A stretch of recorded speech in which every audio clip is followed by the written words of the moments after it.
TNPSC எக்ஸாம்ஸை எப்படி crack பண்ணணும்னு தெரியல, எங்கிருந்து ஸ்டார்ட் பண்ணணும்னு தெரியல, அதே மாதிரி எப்படி நேவிகேட் பண்ணணும், எப்படி ஸ்ட்ராட்டஜைஸ் பண்ணணும்னு பல குழப்பங்கள் நமக்கு இருக்கு. இந்த குழப்பத்துக்கான ஆன்சரா தான் சுரேஷ் ஐஏஎஸ் அகாடமியில ஃபாஸ்ட் ட்ராக் 2026 அப்படிங்கிற கிளாஸ் பேட்சஸ் ஸ்டார்ட் பண்ண போறோம். இந்த ஃபாஸ்ட் ட்ராக் 2026 அப்படிங்கிறது உங்களுக்கு பிரைட்டான direction, bright support and bright ரிசோர்சஸோட உங்களை கைட் பண்ண போறாங்க. இந்த fast track class batches group 1, group 2, group 2A எல்லா எக்ஸாம்ஸ்க்குமே வந்து உங்களுக்கு ப்ராப்பர் கைடன்ஸ் அப்படிங்கறத வழங்க போறாங்க. உங்களுக்கு prelims, mains and interview aspects of TNPSC எல்லாத்தையுமே கவர் பண்ணி ஒரு கேம் சேஞ்சரா இந்த ஃபாஸ்ட் ட்ராக் கிளாஸஸ் அப்படிங்கிறது இருக்க போகுது. உங்களுக்கு எக்ஸ்பீரியன்ஸ்டான டாப் நாட்ச் ஆன ஆல்ரெடி பல ஆஸ்பிரன்ஸை அச்சீவர்ஸா கைட் பண்ண ஃபேக்கல்டிஸ் வந்து உங்களுக்கு வந்து சிலபஸை வந்து கவர் பண்ண போறாங்க. இந்த சிலபஸ் கவரேஜ் 100% இருக்க போகுது. லைக் அதை தாண்டி உங்களுக்கு பர்சனலைஸ் மென்டார்ஷிப் அப்படிங்கிறது இருக்க போகுது. இந்த கிளாஸ் பேட்சஸ் உங்களோட ப்ரிப்பரேஷனை என்ஹான்ஸ் பண்றது மட்டும் இல்லாம உங்களோட கான்ஃபிடன்ஸ், உங்களோட ஸ்ட்ராட்டஜி எல்லாத்தையும் கரெக்டான பாத்துல மெயின்டைன் பண்றதுக்கு ரொம்ப யூஸ்ஃபுல்லா இருக்கும். ஸோ கிளாஸ் பேட்சஸ் எப்போ ஸ்டார்ட் ஆகுது அப்படின்னா கமிங் April 12th இருந்து ஸ்டார்ட் ஆகுது. நம்மளோட எல்லா பிரான்ச்சஸ்லயுமே கிளாஸஸ் ஸ்டார்ட் ஆகுது. அதர் டீடைல்ஸ்க்கு ஸ்கிரீன்ல தெரியுற நம்பர் கான்டாக்ட் பண்ணிக்கோங்க. Thank you. Hi all, welcome to Suresh IAS academy. So நம்ம இந்த வீடியோவில் என்ன பார்க்க போகிறோம் அப்படின்னு பார்த்தீங்கன்னா, ஒரு நியூ அண்டு ஸ்பெஷல் ஒரு கோர்ஸ் தான் வந்து பார்க்க போகிறோம். இந்த கோர்ஸ் யாருக்காக அப்படின்னு பார்த்தீங்க அப்படின்னா, எவ்ரி டிஎன்பிஎஸ்சி ஆஸ்பிரன்ட்ஸ். ஸோ நீங்கள் பிகினராக இருக்கலாம், இன்டர்மீடியேட்டராக இருக்கலாம், இல்லை வந்து நீங்கள் ஒரு ப்ரோ லெவலில் இருக்கலாம். ப்ரோ லெவல் மீன்ஸ் நீங்கள் ஒரு கவுன்சிலிங் போயிட்டு ஒரு 5 மார்க்ஸில் எனக்கு வந்து கட் ஆஃப் மிஸ் ஆகுது சார், இல்லை வந்து நான் ப்ரிலிம்ஸ்லேயே பார்த்தீங்க அப்படின்னா வந்துட்டு நான் கட் ஆஃப்க்கு நியரஸ்ட் தான் வரேன். இப்போ இன்கேஸ் 150 இருக்குது அப்படின்னா நான் ஒரு 145, 148 இந்த மாதிரி வந்ததுனால எனக்கு ஒரு 2 or 3 மார்க்ஸில் வந்து எனக்கு சக்ஸஸ் ரேஷியோ வந்து மிஸ் ஆகுது. ஸோ இது எதனால் அப்படின்னு பார்த்தீங்கன்னா, உங்களோட lack of accuracy and speed அப்படின்னு சொல்லலாம். ஸோ அக்யூரசி அப்படின்னு பார்க்குறப்போ உங்களுக்கு தெரிஞ்ச கொஸ்டின்லாம் கரெக்டாக போட்டுருவோம். அப்படி தெரியாத கொஸ்டின்ஸை வந்து நம்ம எப்படி அதிகமாக போடுறோம் அப்படிங்கிறதுலையும் ஒரு இது இருக்குது. அதே மாதிரி தெரிஞ்ச கொஸ்டினில் தப்பு பண்ணாமல் எப்படி போடணும் அப்படிங்கிறதுமே இந்த அக்யூரசிக்குள்ள வந்துட்டு நமக்கு கிடைக்குது. ஸோ ஒரு சில கொஸ்டின்ஸ் வந்து நம்ம போடுவோம், அது ஃப்ளூக்கில் போடுறோம்னு சொல்லுவோம். அந்த கொஸ்டின்ஸ் எல்லாம் கரெக்டாக இருந்தால் நான் வந்து மேபி எனக்கு இந்த அட்டெம்ப்ட்ல ஜாப் கிடைச்சிருக்கலாமோ, இல்லை எனக்கு இந்த ப்ரிலிம்ஸ் கிளியர் ஆயிருக்கலாமோ அப்படிங்கிற ஒரு டவுட்ஃபுல்னஸ் எல்லா ஆஸ்பிரன்ட்ஸ்க்குமே இருக்கும். ஸோ அதை நம்ம எப்படி சார்ட் அவுட் பண்ணணும் அப்படின்னு பார்த்தீங்கன்னா, த்ரூ தி எம்சிக்யூ. ஸோ அந்த எம்சிக்யூ மூலியமா தான் நம்ம அதை வந்து ஷார்ட் அவுட் பண்ண முடியும். அப்படி எம்சிக்யூ வந்துட்டு டேரக்டாக படிச்சிடலாமா sir? Example previous year question வந்து நம்ம சொல்றோம், நிறைய படிங்க அப்படின்னு சொல்றோம். அப்போ ப்ரீவியஸ் இயர் கொஸ்டின் எல்லாம் என்ன பண்றாங்கன்னா, டேரக்டா வாங்கி அந்த ஆப்ஷன் பார்க்காம அப்படி மக்கப் பண்ணிடுறாங்க, ஒன்லைனர் மாதிரி. அப்படியும் பண்ணக்கூடாது. ஸோ எப்படி படிக்கணும் அப்படின்னு பார்த்தீங்கன்னா, அந்த ப்ரீவியஸ் இயர் கொஸ்டினோட ஆப்ஷன் 4 ஆப்ஷன் கொடுத்துருக்காங்கன்னா, அதில் எப்படி எல்லாம் வந்துட்டு கொஸ்டின்ஸ் அடுத்து ரைஸ் பண்ணலாம், இல்லை அந்த ஆப்ஷன் ஏன் இந்த இடத்துல வச்சாங்க, ஸோ இந்த பியாண்ட் தி ஆன்சர்ஸ் அப்படின்னு சொல்லுவோம். அந்த ஆன்சருக்கு பின்னாடி என்னென்னலாம் இருக்குது ஃபேக்டர்ஸ் அப்படிங்கிறது டீட்டெயில்டாக படிச்சிட்டாலே உங்களுக்கு அப்படி படிக்கிறப்ப எம்சிக்யூட அக்யூரசி டெவலப் ஆயிரும். அட் தி சேம் டைம் அந்த மைக்ரோ டாபிக் கவர் ஆகும் யூனிட் வைஸ். அப்படி நீங்க ஃபுல்லா ஒவ்வொரு யூனிட்டா கவர் பண்றப்ப பார்த்தீங்கன்னா ஒரு ஹோலிஸ்டிக்கான ஒரு சப்ஜெக்டே உங்களுக்கு கவர் ஆகும். ஸோ இப்படி நீங்க கவர் பண்றீங்க அப்படின்னா உங்களோட அக்யூரசி ரேட் அதிகமாயிரும். இதை ஈச் அண்ட் எவ்ரி சப்ஜெக்ட் நம்ம மூவ் பண்ணணும். ஸோ அப்படி பண்றப்ப எந்த மாதிரி கொஸ்டின்ஸ் நம்ம எடுக்கணும் அப்படின்னு பார்த்தீங்க அப்படின்னா, ரொம்ப ஹை ஸ்டாண்டர்டான கொஸ்டின்ஸ் தான் நம்ம வந்துட்டு எடுத்துட்டு வரணும். பேசிக்கான கொஸ்டின்ஸ் அப்படிங்கிறது பார்த்தீங்கன்னா எல்லாருக்குமே வந்து அதை சால்வ் பண்ணிடுவாங்க. நமக்கு வந்து ரொம்ப ட்ரிக்கியா இருக்கணும். அட் தி சேம் டைம் வந்து எக்ஸாம்ல ரிஃப்ளெக்ஷன் ஆகக்கூடிய கொஸ்டின்ஸா இருக்கணும். அப்படி பார்க்குறப்போ நம்ம லான்ச் பண்றது பார்த்தீங்கன்னா ஒன் ஷாட் எம்சிக்யூ அப்படின்னு சொல்லி வித் பாலிட்டிக் தான் நம்ம இப்போ ஃபர்ஸ்ட் ஸ்டார்ட் பண்றோம். இதே மாதிரி ஒவ்வொரு சப்ஜெக்ட்ஸ்க்குமே நமக்கு போகும். இந்த கோர்ஸோட ப்ரோக்ராமோட ஃபியூச்சர்ஸ் அப்படின்னு பார்த்தீங்கன்னா, one shot MCQ with 3000 plus MCQ. So இந்த 3000க்கு மேற்பட்ட கொஸ்டின்ஸ் வந்து இதில் இருக்கும். இந்த கொஸ்டின்ஸ் எப்படி இருக்கும்னு பார்த்தீங்கன்னா, ஹைலி ஸ்டாண்டர்டாக இருக்கும். இதுக்குன்னே ஸ்பெசிஃபைட் டீம் வச்சு குரூப் 1 அளவில் கேட்கக்கூடிய கொஸ்டின்ஸும் இருக்கும். அட் தி சேம் டைம் நம்ம புக்கில் கவர் ஆகிற கொஸ்டின்ஸ் இருக்கும். அதே மாதிரி எந்தெந்த எக்ஸாம்ஸில் வந்து நமக்கு பாலிட்டி கவர் ஆயிருக்கு, அதோட ப்ரீவியஸ் இயர் கொஸ்டின் இருக்கும்ல, அந்த கொஸ்டின்ஸை இதுக்கப்புறம் எப்படி எடுத்துட்டு வருவாங்க அப்படிங்கிற ஒரு மெத்தட் இருக்கு. ஸோ இப்போ நடந்த ரீசெண்டாக அந்த குரூப் 2 மெயின்ஸ், குரூப் 2 கேன்சல் ஆன மெயின்ஸ் எல்லாம் பார்த்தீங்கன்னா கொஸ்டின் வந்து நமக்கு சிம்பிளாக தான் இருக்கும். திடீர்னு பார்த்தோன்னா கன்ஃபியூஷன் ஆகும். ஸோ அதுக்கு காரணம் என்ன? Lack of accuracy. அந்த அக்யூரசி எப்படி வரும் அப்படின்னு பார்த்தீங்கன்னா, இந்த மாதிரி நம்ம எம்சிக்யூ சால்வ் பண்றப்ப அதிகமாக வரும். ஸோ அப்படி பார்க்குறப்ப 3000 எம்சிக்யூ நீங்க வந்துட்டு இதில் சால்வ் பண்றீங்க அப்படின்னாலே நீங்க ஆல்மோஸ்ட் வந்து பாலிட்டியில் ஒரு ப்ரோ ஆயிருவீங்க. பாலிட்டியில் குரூப் 1ல 40 கொஸ்டின்ஸ் கேட்கறாங்க. அண்ட் ப்ரிலிம்ஸ்ல எல்லாம் குரூப் 2 அது மாதிரிலாம் பார்த்தீங்கன்னா 15 கொஸ்டின்ஸ் கேட்கறாங்க. இந்த ஸ்கோரை வந்து நம்ம இன்க்ரீஸ் பண்ணி வச்சுட்டோம் அப்படின்னாலே நம்மளுக்கு சக்ஸஸ் அப்படிங்கிறது கான்ஃபிடென்ட்டா இருக்கலாம். அண்ட் நம்ம வந்து ஒரு ஸ்டேட் ரேங்க் எடுக்க ட்ரை பண்றோம் சார் அப்படின்னா, ஆவரேஜுக்கும் ஒரு எக்ஸ்ட்ராடினரி பர்சன்ஸ்க்கும் ரொம்ப பெரிய கட் ஆஃப் டிஃபரெண்ட் இருக்காது. நீங்க கட் ஆஃப்ல பாத்தீங்கன்னா தெரியும், இவங்களோட அவங்க ஒரு 5 மார்க் தான் போட்டிருப்பாங்க. இல்ல 1 மார்க் அதிகமாக போட்டவங்களுக்கு ஒரு லெவல் 12 போஸ்டிங் கிடைக்கக்கூடிய சான்ஸ் இருக்கும். அது கம்மியா போட்டவங்களுக்கு ஒரு பிலோ கேடர்ல இருக்கக்கூடிய ஒரு வேக்கன்ட் தான் அவங்களுக்கு போஸ்ட் தான் கிடைக்கிற மாதிரி இருந்திருக்கும். ஸோ இந்த மாதிரி நிறைய இது வந்து 1 மார்க்ல டிட்டர்மைன் பண்ணுது. அப்போ அந்த 1 மார்க்குக்காக நம்ம வந்து என்ன பண்ணணும் அப்படின்னு பார்த்தீங்கன்னா, எவ்வளவு எஃபர்ட் போடலாம், especially in polity subjects. So TNPSC aspirants யாரு நம்ம படிக்க வந்திருந்தாலுமே ஃபர்ஸ்ட் எடுக்கிற சப்ஜெக்ட் பாலிட்டி, இந்தியன் கான்ஸ்டியூஷன். அது வந்து எல்லாருக்கும் மோஸ்ட் ஃபேவரட்டா இருக்கும். அதுல நம்ம எல்லாமே என்ன நம்பர் ஆஃப் சோர்சஸ் வந்து தேடி தேடி படிச்சிருப்போம். ஆனா அக்யூரசிக்காக நம்ம வந்து எம்சிக்யூ சால்வ் பண்ணிருப்போம்னு பாத்தீங்கன்னா கண்டிப்பா கிடையாது. அந்த அக்யூரசி தான் இங்க மெயின். ஸோ அது இல்லாம உங்களுக்கு வந்து 5 டெஸ்ட் கொடுக்குறாங்க. இந்த 3000 எம்சிக்யூவை வந்து எப்படி எடுப்பாங்கன்னு பாத்தீங்கன்னா, உங்களுக்கு வந்து 22 கிளாஸஸா வந்து கம்ப்ளீட் பண்ணி கொடுப்பாங்க. இந்த 22 கிளாஸஸ்க்குள்ள வந்துட்டு பாத்தீங்கன்னா ஒரு கொஸ்டினுக்கு 4 ஆப்ஷனுமே டீடைல் எக்ஸ்பிளைன் பண்ணி கொடுத்துருவாங்க. அண்ட் ஃபியூச்சர்ல எந்த மாதிரிலாம் கொஸ்டின்ஸ் அதுல ரைஸ் ஆகலாம், இது போன எக்ஸாம்ல கேட்டிருக்காங்க, இந்த எக்ஸாம்ல இந்த மாதிரி ஆஸ்பெக்ட்ஸ்ல கேட்கறதுக்கு வாய்ப்பு இருக்கு அப்படிங்கறத அனலைஸ் பண்ணி டீகோட் பண்ணி உங்களுக்கு கம்ப்ளீட்டா அந்த சிலபஸ் வந்து கம்ப்ளீட் பண்ணி கொடுத்துருவாங்க இன் திஸ் ப்ரோக்ராம்ல. அடுத்து பார்க்குறப்போ இந்த கோர்ஸ் பார்த்தீங்கன்னா கான்செப்சுவல் கிளாரிட்டி ஃபர்ஸ்ட் உங்களுக்கு கிடைக்கணும். ஸோ நீங்கள் ஃபர்ஸ்ட் எக்ஸாம்பிள் ப்ரியாம்பிள் அப்படின்னு எடுத்துக்கிறீங்க அப்படின்னா, ப்ரியாம்பிள் அப்படிங்கிறத நீங்கள் எடுத்துட்டீங்க அப்படின்னா ப்ரியாம்பிள்ல என்னென்னலாம் அதுக்கு பின்னாடி ஃபியூச்சர்ஸ் இருக்கு. இப்போ நம்ம நார்மலாக படித்தோம் அப்படின்னா அதை அமெண்ட்மெண்ட் பண்ணி என்னென்ன வேர்ட்ஸ் எல்லாம் ஆட் பண்ணாங்க அப்படிங்கிறது படிப்போம். பட் அந்த கோர் ஏரியாஸ்ல என்னென்னலாம் இருக்கு. இப்போ எக்ஸாம்பிள் வந்து ரீசெண்ட் எக்ஸாம்ஸ்ல அப்படிதான் கேட்க ஆரம்பிச்சிட்டாங்க. இப்போ வந்துட்டு ஈக்குவாலிட்டினா என்ன, செகுலரிசம்னா என்ன, அந்த மாதிரி கேட்குறாங்க. அப்போ செகுலரிசம் எக்ஸாம்பிளோட நம்ம வந்து அந்த லெவல் கான்செப்ட்ஸ்லாம் நம்ம கிளாரிட்டியாக இருக்கும். அட் தி சேம் டைம் என்ன பண்ணுன்னா உங்களுக்கு ஸ்ட்ரக்சர்டு எம்சிக்யூ சால்விங் கிளாஸஸ் கொடுத்துருப்பாங்க. ஸோ 22 கிளாஸஸ் அப்படிங்கிறது இந்த ஒரு சப்ஜெக்ட் கம்ப்ளீட் பண்ணுறதுக்கு மோர் தென் எனஃபாக இருக்கும். அட் தி சேம் டைம் அந்த 4 ஆப்ஷனுமே எக்ஸாம்பிளா உங்களுக்கு வந்து சொல்லுவாங்க என்னென்னலாம் இருக்கு அப்படின்ட்டு. ஸோ பின்னாடி நான் உங்களுக்கு வந்து அந்த கொஷின்ஸை வந்து உங்களுக்கு நான் ஷோ பண்றேன். ஸோ மெயினா இந்த கோர்ஸோட ஃபியூச்சர்ஸ் அப்படின்னு பார்த்தோம்னா இந்த ஒரு இதுலேயே நம்ம கம்ப்ளீட் பண்ணுவோம். எப்படின்னு பார்த்தீங்கன்னா வை திஸ் ப்ரோக்ராம், இந்த ப்ரோக்ராம் நமக்கு ஏன் தேவை. ஒரு ஆஸ்பிரண்டா இருக்கவங்க நம்பர் ஆஃப் புக் என்கிட்ட இருக்கு, கொஸ்டின் பேப்பர் என்கிட்ட இருக்கு, பட் இருந்தாலும் இந்த ஒரு ப்ரோக்ராம் அப்படிங்கிறது நான் ஏன் ஜாயின் பண்ணணும் அப்படின்னு கேட்டீங்கன்னா, first most of the aspirant பண்ணக்கூடிய மிஸ்டேக்ஸ் அப்படின்னு பார்த்தீங்கன்னா ஸ்டடி மல்டிபிள் சோர்சஸ். ஸோ நீங்க வந்து நிறைய சோர்சஸ் வச்சிருப்போம், ஆனா கான்செப்ட் அங்க ஒண்ணுதான் இருக்கும், கண்டென்ட் ஒண்ணுதான் இருக்கும். என்ன பண்ணுவோம் அப்படின்னா நிறைய படிச்சுட்டே இருப்போம், வேற வேற புக்ல ஒரே கண்டென்ட் அவுட் படிக்காம ஒரு புக்கை 10 டைம் படிக்கணும். ஓகேங்களா, ஒரு புக்கை 10 டைம் ரிவிஷன் பண்ணணும். அப்போ 10 டைம் ரிவிஷன் பண்றதுக்கான ஸ்ட்ராட்டஜி தான் இந்த கோர்ஸ்ல உங்களுக்கு கொடுக்குறாங்க. ஸ்ட்ரக்சர்ட் ரிவிஷனா இருக்கும். நீங்க அங்க என்ன பண்ணிருப்பீங்கன்னா லேக் ஆஃப் ரிவிஷன். ஸோ ஒரு 4-5 புக் வச்சிருப்பீங்க, 4-5 சோர்ஸ் வச்சிருப்பீங்க, இந்த புக்கை படிச்சுட்டு அந்த புக்கை படிக்கல. ஸோ அந்த கான்ஃபிடென்ட் உங்க அந்த இடத்துல உங்களுக்கு உடையும். ஸோ அடுத்து பார்த்தீங்கன்னா face difficulty in MCQ accuracy. So நம்ம என்ன பண்ணுவோம்னா பாசிவ் ரீடிங் அப்படின்னு சொல்லுவோம். அதை ரீட் பண்ணிட்டே மட்டும் தான் இருப்போம். அந்த இடத்துல வந்து நம்ம ஆக்டிவா வந்துட்டு எம்சிக்யூ சால்வ் பண்ணியே பார்த்துருக்க மாட்டோம். அதனால நம்மளுக்கு என்ன ஆகாதுன்னா அக்யூரசி வந்து டவுனாவே இருக்கும். இதனால கட் ஆஃப்க்கு நியர் போயிட்டு நம்ம வெளியே வந்துட்டே இருப்போம். அடுத்து பார்த்தீங்கன்னா பாசிவ் ரீடிங், நம்ம என்னதான் சோர்ஸை படிச்சுட்டே இருந்தாலும் அவங்க கேட்கக்கூடிய மைனூட் திங்ஸ் நமக்கு தெரியல அப்படின்னா எக்ஸாம் ஹாலில் டைம் எடுத்துக்கும் அந்த கொஸ்டினுக்கு. And one more thing, accuracy பாதிக்கும். அப்படி அக்யூரசி பாதிக்கிறப்ப ஆட்டோமேட்டிக்காக நம்ம கட் ஆஃப்ல இருந்து வெளியே வந்து அந்த ஒரு எக்ஸாமை கிளியர் பண்றதுக்கான சான்சஸ்ல இருந்து நம்ம வெளியே வந்துருவோம். அடுத்து ignoring MCQ solving.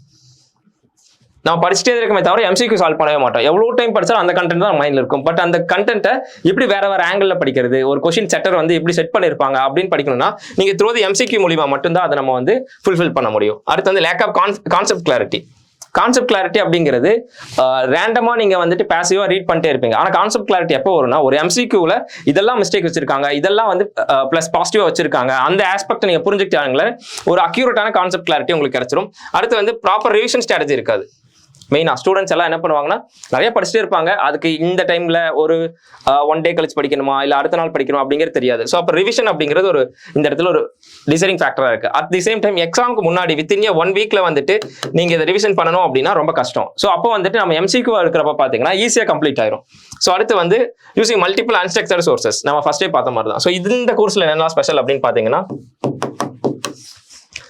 So covers TNPSC Indian constitution syllabus. So entire syllabus உங்களுக்கு இந்த 22 கிளாஸ்ல கம்ப்ளீட் பண்ணிடுவாங்க. ஓகேங்களா, ஸோ இந்த கிளாஸ்ல வந்து எம்சிக்யூவை ஆப்ஷன்ஸோட எக்ஸ்பிளைன் பண்றது தான் இந்த கோர்ஸோட பெனிஃபிட்.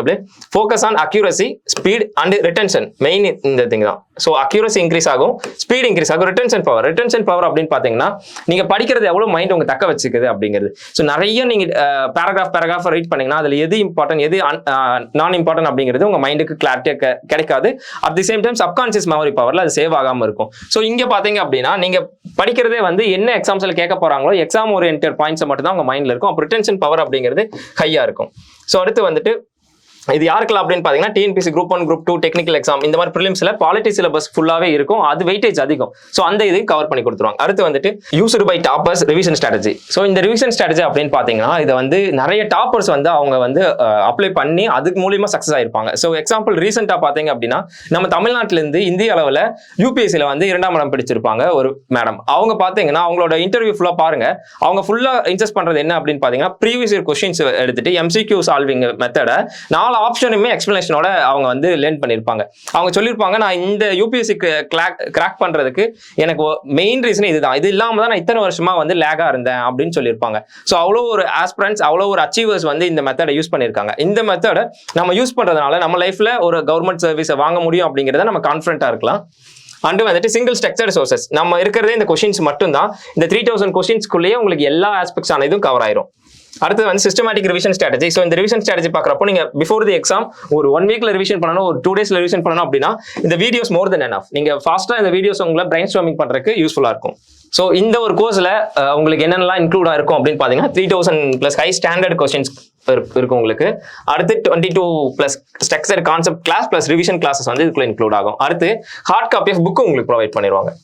இந்த 3000 கொஸ்டின்ஸ்க்கான புக்கு உங்களுக்கு வந்து டெலிவரி ஆயிரும். அதை நீங்க வந்துட்டு கிளாஸ் எடுக்கிறப்ப வந்துட்டு யூஸ் பண்ணிக்கலாம். ஓகேங்களா? ஸோ அடுத்து 5+ ஃபுல் டெஸ்ட் கொடுப்பாங்க. இதுல பாத்தீங்கன்னா 4+1 அப்படின்னு பிரிச்சிருப்போம். 4+1னா 4 யூனிட் டெஸ்ட், 1 வந்து ஃபுல் டெஸ்ட். இந்த டெஸ்ட் வந்து வெரி வெரி இம்பார்ட்டன்ட். ஏன்னா நம்ம இப்போ இது இப்படி படிக்கிறோம், இந்த ஒரு ஸ்ட்ராட்டஜி யூஸ் பண்றோம் அப்படிங்கிறப்போ நமக்கு முன்னாடி இருந்த லெவலுக்கும் இப்போ இருந்த லெவலுக்கும் இன்க்ரீஸ் ஆயிருக்கா அப்படின்னு நமக்கு தெரிஞ்சுக்கணும் மார்க்ஸ் வந்துட்டு. ஸோ அப்போ இந்த டெஸ்ட் நீங்க வந்து ப்ராப்பரா எழுதணும். இந்த டெஸ்ட்டுக்கான எக்ஸ்பிளேஷன் ப்ரொவைட் பண்ணுவாங்க. அண்ட் இதுல பாக்குறப்போ நீங்க அதிக மார்க் எடுக்கிறதுக்கான பாசிபிலிட்டி அதிகமா இருக்கும். ஏன் அப்படின்னா நீங்க வந்து என்டையர் பாலிட்டி சிலபஸும் கவர் பண்ணிட்டீங்க. ஸோ அதுக்கடுத்து வந்துட்டு கொஸ்டின்ஸ் MCQ சால்விங் மெத்தடையும் ப்ராக்டிஸ் பண்ணிட்டீங்க. அண்ட் வந்துட்டு உங்களுக்கு ஃபாஸ்டர் ரிவிஷன் ஸ்ட்ராட்டஜியும் சொல்லி கொடுத்துருப்பாங்க இந்த கோர்ஸ்ல. ஸோ அப்போ நீங்க டக்குனு பாக்குறப்ப பாத்தீங்கன்னா உங்களுக்கு நல்ல ஒரு ஸ்கோர் வந்து இம்ப்ரூவ்மெண்டா இந்த ஒரு கோர்ஸ்ல வந்து இருக்கும். ஸோ அடுத்து வந்துட்டு repeated revision cycles and strong retention அது உங்களுக்கு இந்த கோர்ஸ்ல கிடைக்கும். அடுத்து வந்துட்டு TNPSC based MCQ patterns very very important. இப்போ TNPSCல பார்த்தீங்கன்னா மோர் தென் 15 டைப்ஸ்ல வந்துட்டு கொஸ்டின்ஸ் வந்து கேட்குறாங்க. எந்தெந்த மாதிரினா ஸ்டேட்மெண்ட் டைப், அசஸ்மெண்ட் ரீசனிங், அடுத்து டேரக்ட் கொஸ்டின்ஸ் கேட்குறாங்க, மேட்ச் த ஃபாலோவிங்ஸ் கேட்குறாங்க. ஸோ நிறைய பேர் type of question, how many statement correct, இந்த மாதிரிலாம் நிறைய கேட்குறாங்க. ஸோ இந்த மாதிரி கேட்குறப்போ நம்ம ஒரு பாசிவா ரீட் பண்ணிட்டே இருந்தோம்னா இந்த மாதிரி கொஸ்டின்ஸை நம்மளால ப்ராப்பரா வந்துட்டு ஆன்சர் பண்ண முடியாது. ஸோ அப்போ அந்த கொஸ்டின் டைப்லேயே நம்ம ஆன்சர் பண்ணி பழகிட்டோம் அப்படின்னா எக்ஸாம் ஹாலில் இருக்கப்போ இவ்வளோதான் இந்த கொஸ்டின்ஸ் அப்படிங்கிறது உங்க மைண்ட்ல இருக்கும். So only for exam oriented questions தான் உங்களுக்கு இருக்கும். அதே மாதிரி மோஸ்ட் இம்பார்ட்டண்டாக இருக்கக்கூடிய ஏரியாஸ் தான் உங்களுக்கு வெயிட்டேஜ் வந்து கொடுத்துருப்பாங்க. அந்த ஏரியாஸை நம்ம ஸ்பெஷல் ஃபோக்கஸாக உங்களுக்கு கொடுப்பாங்க. ஸோ அடுத்து இந்த மெயின் கான்செப்டே பார்த்தீங்கன்னா எல்லாருமே நார்மலாக புக்கை ரீட் பண்ணிடுவோம். அடுத்து பார்த்தீங்கன்னா ரிவைஸ் மல்டிபிள் டைம்ஸ். அந்த ஒரு புக்கவே வந்துட்டு திரும்ப திரும்ப படிச்சிருக்கணும், வேற அதர் சோர்ஸ் போயிருக்க கூடாது. அடுத்து வந்து அப்படி இருக்கப்போ நம்மளுக்கு ரிட்டென்ஷன் பவர் இன்க்ரீஸ் ஆகும். அகைன் வந்து நம்ம ரிவிஷன் போகணும். இந்த ரிவிஷன் எது மூலியமா அப்படின்னு பார்த்தீங்கன்னா ரிவைஸ் MCQ. ஸோ MCQ மூலியமா தான் போகணும். பிகாஸ் இது வந்துட்டு பேசிவ் லேர்னிங்கா வந்துடும். இங்கே வரப்போ நமக்கு வந்து ஆக்டிவ் லேர்னிங்கா மாறிடும். ஓகேங்களா? ஸோ இந்த MCQ ப்ராக்டிஸ் அப்படின்னு பார்க்குறப்ப 4 ஆப்ஷன்ஸுமே நம்ம என்ன பண்ணணும் அப்படின்னு பார்த்தீங்கன்னா டீட்டெயிலாக எலாபரேட்டடாக படிச்சுட்டோம் அப்படின்னா நமக்கு இந்த இடத்துல வந்து சக்ஸஸ் அப்படிங்கிறது கிடைச்சிடும். ஓகேங்களா? ஆல்மோஸ்ட் நம்ம டிஸ்கஸ் பண்ணதான் இந்த ப்ரோக்ராம்ல வந்துட்டு உங்களுக்கு 3000+ MCQ இருக்கும். இது எல்லாமே TNPSC ஸ்டாண்டர்ட்ல இருக்கும். இது cover static and conceptual PYQ + current affairs. Current affairs உங்களுக்கு ரீசெண்டாக ஆட் ஆயிருக்கும்ல, ஸோ அந்த இதெல்லாமே இதுக்குள்ள ஆட் பண்ணி கொடுத்துருப்பாங்க. அடுத்து 22+ ஸ்ட்ரக்சர்டு கிளாஸஸ். இந்த 22+ ஸ்ட்ரக்சர்டு கிளாஸஸ் தான் main core features of this course. So இந்த கோர்ஸ்ல இந்த 22 கிளாஸஸ் வந்து நீங்க ரிப்பீட்டடாக போட்டு பார்த்துட்டே இருக்க உங்களுக்கு என்ன ஆகும் அப்படின்னா அக்யூரசி வந்து 100% மோர் தென் 100% கிடைச்சிரும். ஏன்னா உங்களுக்கு இதை தாண்டி கொஸ்டின்ஸ் வெளியே போகாது. இந்த ஒரு கோர் ஏரியா மட்டும் தான் இருக்கும் உங்களுக்கு. அப்போ வந்துட்டு 3000 கொஸ்டின்ஸ்குள்ள இருந்து தான் கண்டிப்பா கொஸ்டின்ஸ் வரும், அந்த ஏரியாஸ்ல இருந்து தான். ஸோ ஒரு டைம் வந்து அப்படியே ரிப்பீட் ஆக கூட சான்சஸ் இருக்கும். ஏன் அப்படின்னா அந்த இதுல வந்துட்டு அவ்வளவுதான் இருக்கும். இப்போ லைக் வந்துட்டு ஃபண்டமெண்டல் டியூட்டிஸ்னா அதில் அதான் கேட்க முடியும். ஸோ அப்படி இருக்க கொஸ்டின்ஸுமே இதுக்குள்ள இருக்கும். ஸோ அடுத்து ஹார்ட் காப்பி ஆஃப் புக் உங்களுக்கு ப்ரொவைட் பண்ணிடுவாங்க. அடுத்து வந்து டெஸ்ட் ஷெட்யூல். ஸோ இந்த டெஸ்ட் ஷெட்யூல் நம்ம பார்க்கலாம். இதில் எப்படி இருக்கும்னு பார்த்தீங்கன்னா ஸ்ட்ரக்சர் டாபிக் வைஸாக இருக்கும். ப்ளஸ் வந்து advanced to foundation to advanced level இருக்கும். ஸோ நீங்கள் ஒரு பிகினராக இருக்கீங்க அப்படின்னா உங்களுக்கு பிகினிங்லேருந்து கூட்டிகிட்டு போய் அட்வான்ஸில் வருவாங்க. ஸோ அட்வான்ஸில் இருக்கவங்களுக்கு என்ன ஒரு ப்ராப்ளம் இருக்குன்னா அந்த மைனூட் திங்ஸ் வந்து நம்மளால லேர்ன் பண்ணிருக்க முடியாது. அதை வந்து இந்த ஒரு கோர்ஸில் உங்களால் ஷார்ட் அவுட் பண்ணிக்க முடியும். அண்ட் உங்களுடைய அக்யூரசி வந்து மெயினாக இன்க்ரீஸ் பண்ணிக்க முடியும். ஸோ இதான் அந்த டெஸ்ட் பேட்டர்ன். பார்த்தீங்கன்னா 4 டெஸ்ட் யூனிட் வைஸில் கொடுத்துருப்பாங்க. ஸோ ஃபர்ஸ்ட் ஹிஸ்டாரிக்கல் பேக்ரவுண்ட்லேருந்து சிட்டிசன்ஷிப் வரைக்கும் இருக்கும். ஸோ அடுத்து ஃபண்டமெண்டல் ரைட்ஸ்லேருந்து ஃபண்டமெண்டல் டியூட்டிஸ் வரைக்கும், யூனியன் எக்ஸிக்யூட்டிவ்லேருந்து லோக்கல் கவர்மெண்ட் வரைக்கும் இருக்கும். ஸோ அடுத்து ஃபெடரலிசம்லேருந்து அடுத்து எமர்ஜென்சி ப்ரொவிஷன்ஸ் வரைக்கும் உங்களுக்கு கொடுத்துருப்பாங்க. அடுத்து வந்து கம்ப்ளீட் நம்ம ஃபுல் டெஸ்ட் வரும். ஏன்னா ரியல் எக்ஸாம் ஸ்டிமுலேஷனுக்காக நம்ம இந்த ஃபுல் டெஸ்ட் அப்படிங்கிறத இதில் கொடுத்துருக்கோம். ஸோ கம்ப்ளீட் சிலபஸ் பார்க்குறப்போ நம்ம இதுதான் பாலிட்டியோட சிலபஸ். இந்த சிலபஸ் நமக்கு ஃபுல்லாகவே கவர் பண்ணி கொடுத்துருவாங்க த்ரூ MCQ. ஓகேங்களா? ஸோ அடுத்து what you achieve in this course அப்படின்னா கண்டிப்பா உங்களால இந்த அப்கமிங் வரக்கூடிய எல்லா ப்ரிலிம்ஸுமே நீங்க கிளியர் பண்ணிடுவீங்க. அண்ட் வந்து இம்ப்ரூவ்டு அக்யூரசி அண்ட் ஸ்பீடு வந்து ஃபுல்லாவே இன்க்ரீஸ் ஆகும். எப்படின்னு பாத்தீங்கன்னா உங்களுக்கு அந்த கொஸ்டின் பார்த்த உடனே தெரிஞ்சிடும் எனக்கு இதுதான் ஆன்சர். அண்ட் அடுத்த லைன் ஸ்டேட்மெண்ட் படிக்கிறப்பவே இது ரிலேட்டபிளா நீங்க என்ன ட்விஸ்ட் வைக்க முடியும் அப்படிங்கிறதையும் அந்த இடத்துல நீங்க படிச்சிருப்பீங்க. ஸோ தட் எந்த ஒரு கொஸ்டின்ஸும் நீங்க தப்பு பண்ணாம ஈஸியா போட முடியும். அடுத்து பெட்டர் எலிமினேஷன் ஸ்கில். 4 ஆப்ஷனையும் நம்ம பார்த்துறோம். அப்போ ஆப்ஷன் செட்டர், அந்த கொஸ்டின் செட்டர் வந்து எப்படி வச்சிருக்காங்க, அந்த ஆப்ஷன் செட் பண்ணி அப்படிங்கிறது நம்ம ப்ராக்டிஸ் பண்ணிட்டோம்னா எக்ஸாம் ஹால் போன உடனே உங்களுக்கு வந்து அது நார்மல் கொஸ்டினா தெரியாது. ஜஸ்ட் பாக்குறீங்க இதுக்கு இதான் ஆன்சர்னே தெரியும்.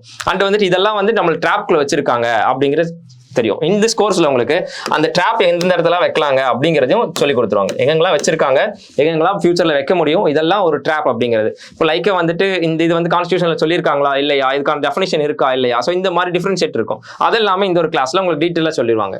ஸோ அடுத்து ஸ்மார்ட் ரிவிஷன் சிஸ்டம் இருக்கும். Time efficient preparation. உங்களோட ப்ரிப்பரேஷனுக்கு வந்துட்டு வெரி ஷார்ட் பீரியட் தான் இருக்கு, இல்லை நான் ஆல்ரெடி பண்ணி முடிச்சிட்டேன், எனக்கு மறுபடியும் என்ன நம்பர் ஆஃப் மல்டிபிள் ரிவிஷன் வேணும் அப்படின்னாலும் இந்த ஒரு ப்ரோக்ராம் உங்களுக்கு வந்து சூட்டபிளா இருக்கும். Main high retention rate and accuracy. அடுத்து வந்து இது எல்லாத்துக்குமே சூட்டபிளா இருக்கும். Repeated candidates and beginners especially. இப்போ ரிப்பீட்டர்ஸ்க்கெல்லாம் என்ன ஒரு இதுன்னு பார்த்தீங்கன்னா, திரும்ப திரும்ப ஒரே சோர்ஸை படிக்கிறப்ப போரிங் இருக்கும். ஸோ அப்படி போரிங் இருக்க பார்த்தீங்கன்னா அவங்க வந்து என்ன பண்ணுவாங்கன்னா, இது தெரிஞ்சது தான், அவங்க மைண்ட் வந்து ஒரு இல்யூஷன் கிரியேட் பண்ணும். எனக்கு இது படிச்சிருக்கேன், எனக்கு இது தெரியும், இதில் நான் ஆன்சர் பண்ணிடுவேன் அப்படின்னு தெரியும். பட் இந்த இடத்துல பார்த்தீங்கன்னா பிகினர்ஸ்க்கு அது பாசிட்டிவாக இருக்கும். இவங்க என்ன பண்ணணும் அப்படின்னா, இந்த மாதிரி MCQ சால்வ் பண்ணுறப்போ அந்த ஒரு இல்யூஷன் நம்ம வந்து கிளியர் பண்ண முடியும். பிகினர்ஸ் பொறுத்த வரைக்கும் என்ன படிக்கிறது, அன்வான்டா அன்னெசரி திங்ஸ் எல்லாம் நம்ம படிச்சு நம்ம டைம் வேஸ்ட் பண்ணுறதுக்கு பதிலாக அக்யூரேட்டாக இதுதான் படிக்கணும், நமக்கு இதுதான் எக்ஸாமில் கேட்க போகிறாங்க, அந்த கோர் ஏரியா இதுதான் அப்படின்னு தெரிஞ்சு படிக்கிறதுக்கும் டிஃபரன்ஸ் இருக்கு. அதை வந்து பிகினர்ஸ் கிடைக்கும். அடுத்து வந்துட்டு close to cut off aspirants, nearby cut off இருக்க ஆஸ்பிரன்ஸ்க்கு பார்த்தீங்க அப்படின்னா அக்யூரசி டெவலப் ஆகும். இதன் மூலியமா அப்கமிங் ப்ரிலிம்ஸை வந்து அவங்க ஷோர் ஷார்ட்டாக கிளியர் பண்ண முடியும். அடுத்து வந்து program highlight same as 3000+ questions உங்களுக்கு ப்ரொவைட் பண்றாங்க. 22 classes is more than enough. அடுத்து வந்து 5 டெஸ்ட் கொடுக்குறாங்க உங்களுக்கு ஃபுல்லாவே. ஓகேங்களா, அதுல வந்து MCQ வித் 4 ஆப்ஷனையும் எக்ஸ்பிளைன் பண்ணிடுவாங்க. அடுத்தது பேட்ச் டீடைல் அப்படின்னு பார்த்தீங்கன்னா இது 17/4/2026 இந்த டேட்டில் நமக்கு கோர்ஸ் ஸ்டார்ட் ஆகுது. இந்த கோர்ஸில் மெயின் ஃபியூச்சர்ஸே அந்த 3000 கொஸ்டின்ஸும் ப்ளஸ் வந்து அந்த புக்கு உங்களுக்கு ஹார்ட் காப்பியாக கொடுத்துருவாங்க. அந்த 3000 கொஸ்டின்ஸையும் உங்களுக்கு எக்ஸ்பிளைன் பண்ணிடுவாங்க. அண்ட் எக்ஸ்பிளனேஷன் அப்படிங்கிறது கொஸ்டினுக்கு மட்டும் இல்லாமல் அந்த ஆப்ஷனுக்குமே உங்களுக்கு இருக்கும். அண்ட் அந்த கொஸ்டினில் பார்த்தீங்க அப்படின்னா அந்த ஆப்ஷனோட எக்ஸ்பிளனேஷனே உங்களுக்கு வந்துட்டு ஒரு பெரிய பேஜ் அளவுக்கு வச்சிருப்பாங்க. ஸோ உங்களோட கொஸ்டின்ஸ் ப்ளஸ் எக்ஸ்பிளனேஷன் இதை படிக்கிறப்பவே ஆல்மோஸ்ட் அந்த டாபிக் கவர் ஆயிரும். நீங்கள் உங்களோட ஓன் நோட்ஸ் எடுத்து படிக்கணும்னு கூட நினைக்க மாட்டீங்க. ஏன்னா அந்த அளவுக்கு வந்துட்டு இதுல கண்டென்ட் என்ரிச் பண்ணி கொடுத்துருப்பாங்க. அடுத்து வந்து இதோட மோட் ஆஃப் கண்டக்ட் அப்படின்னு பார்க்குறப்போ கம்ப்ளீட்லி ஆன்லைன். சுரேஷ் பாடசாலையில் இருக்கு, டேரக்டா நம்ம அங்கே அக்சஸ் பண்ணிக்கலாம். ஸோ அடுத்து வந்து 4 months டியூரேஷன்.